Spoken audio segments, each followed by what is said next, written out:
I'm going to show you a video in just a moment that is not cannabis related, but let me set this thing up by talking about cannabis for just a moment, if I could, please.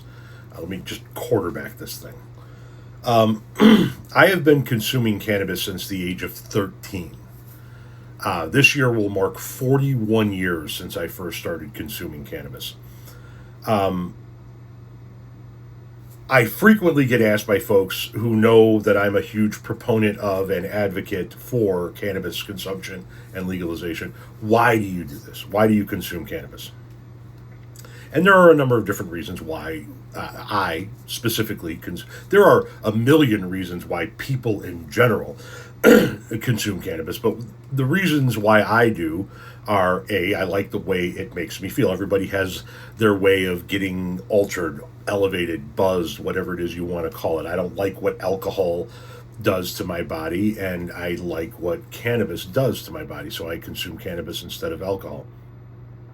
I like the head high it provides me. I like the body high it provides me. I like as I age, the pain relief it can provide me in certain areas where maybe things are getting a little bit more achy, a little bit more painful as the years go on, and it provides a little bit of relief from that.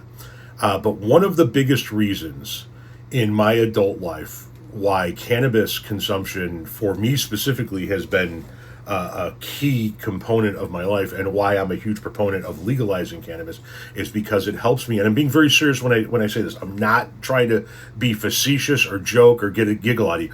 It helps me deal with some of the dumbest motherfuckers on this planet.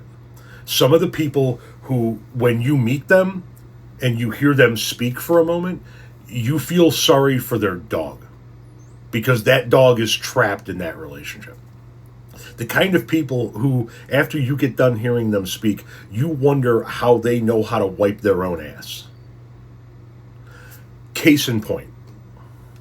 If you believe we're sending a rocket to go around the moon, time to grow up, you're not a child anymore. I have realized so many people's beliefs are stuck in childhood fantasies that they can't let go. I've seen so many people saying, I saw it on live TV with my own eyes. Yeah, and I watched Spider-Man last night on TV. That doesn't mean it's real. You saw a rocket curve in the sky. Did you actually see it go to the moon? No, you didn't. You didn't stop to think why all the news networks are showing a rocket launch being carried out. If you've seen the first moon landing and thought, yeah, we definitely went there, you might as well still be writing letters to Santa Claus. The first photo of Earth was also taken on April 1st, 1960. Think about that.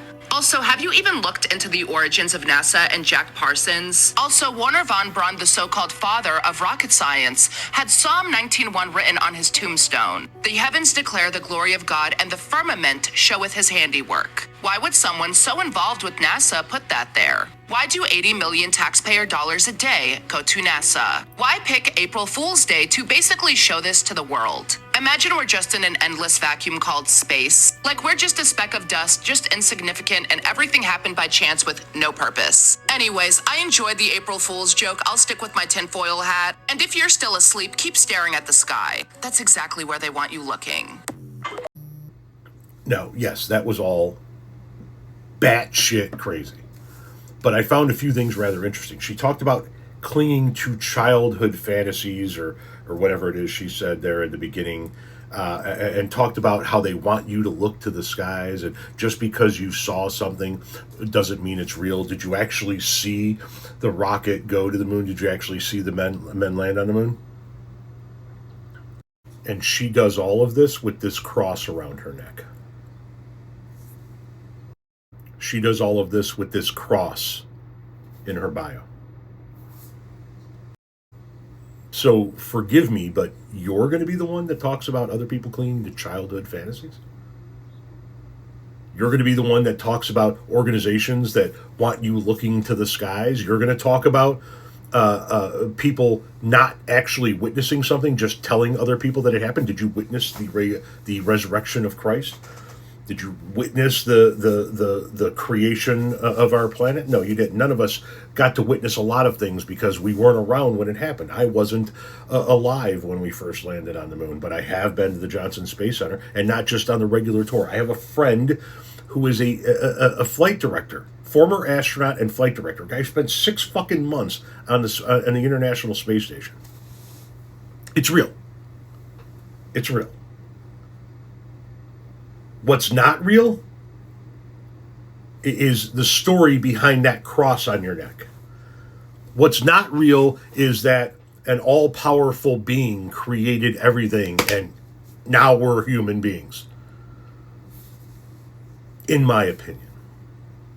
I can't say for sure. That's the agnostic part of me. I just find it incredibly hypocritical that somebody of your own belief, somebody of your own faith, somebody that pushes the things that you push, are going to rip on actual scientists for doing things to prove what it is they say when you are just taking everything at face value because that's how you were raised. I guarantee you, if somebody could go back in time to when you were a baby and have your parents teach you that Aesop's fables were true religious texts and that the Bible were the fairy tales and the fables, you would grow up thinking that there was a giant that climbed a beanstalk for real. I have no doubt in my mind. And since I was already taking a hit to send a video to a friend of mine via text message, thought this was a perfect time to take an additional hit and wrap up what I started to say here. This is a critical reason why cannabis should be legal federally. Because we, with gray matter, have to deal with people like her.